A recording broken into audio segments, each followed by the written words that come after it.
ചെന്നൈ ദുരൈപ്പാക്കത്ത് യുവതിയെ കൊന്ന് സൂട്ട്കേസിലാക്കിയ പ്രതി പിടിയിൽ.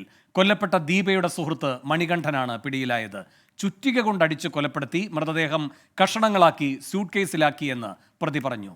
മുഹമ്മദ് റഹീസ് ചെന്നൈയിൽ നിന്ന് കൂടുതൽ വിവരങ്ങളുമായി ചേരുന്നു. റഹീസ്, എന്തൊക്കെയാണ് വിവരങ്ങൾ?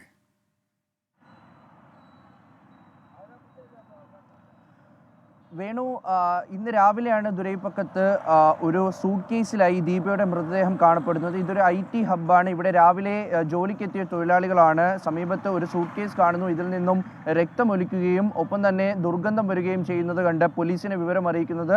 പോലീസ് സംഘം അവിടെ എത്തി പരിശോധിച്ചപ്പോഴാണ് ഇതൊരു സ്ത്രീയുടെ മൃതദേഹമാണ് എന്ന് തിരിച്ചറിയുന്നത്.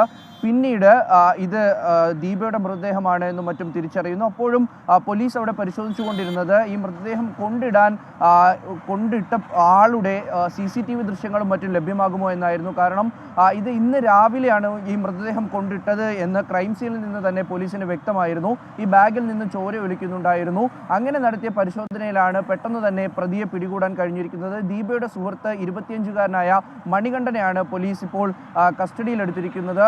അയാൾ പറയുന്നതനുസരിച്ചാണെങ്കിൽ ഇവർ തമ്മിൽ സാമ്പത്തികമായ ഇടപാടുകൾ ഉണ്ടായിരുന്നു. അതിൽ ഉണ്ടായ തർക്കമാണ് ഈ കൊലപാതകത്തിലേക്ക് നയിച്ചത്. ചുറ്റിക കൊണ്ട് ദീപയുടെ തലക്കടിച്ച് കൊലപ്പെടുത്തുകയായിരുന്നു എന്നാണ് മണികണ്ഠൻ പോലീസിനോട് പറഞ്ഞിരുന്നത്.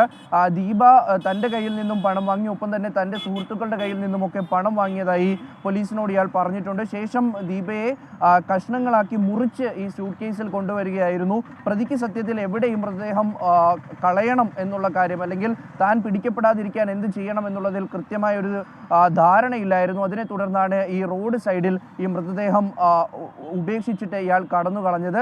എന്തായാലും രാവിലെ ഉണ്ടായ ഒരു കൊലപാതകം, അതിൻ്റെ പ്രതിയെ ഉടൻ തന്നെ പിടികൂടാൻ പോലീസിന് കഴിഞ്ഞിരിക്കുന്നു. വേണു.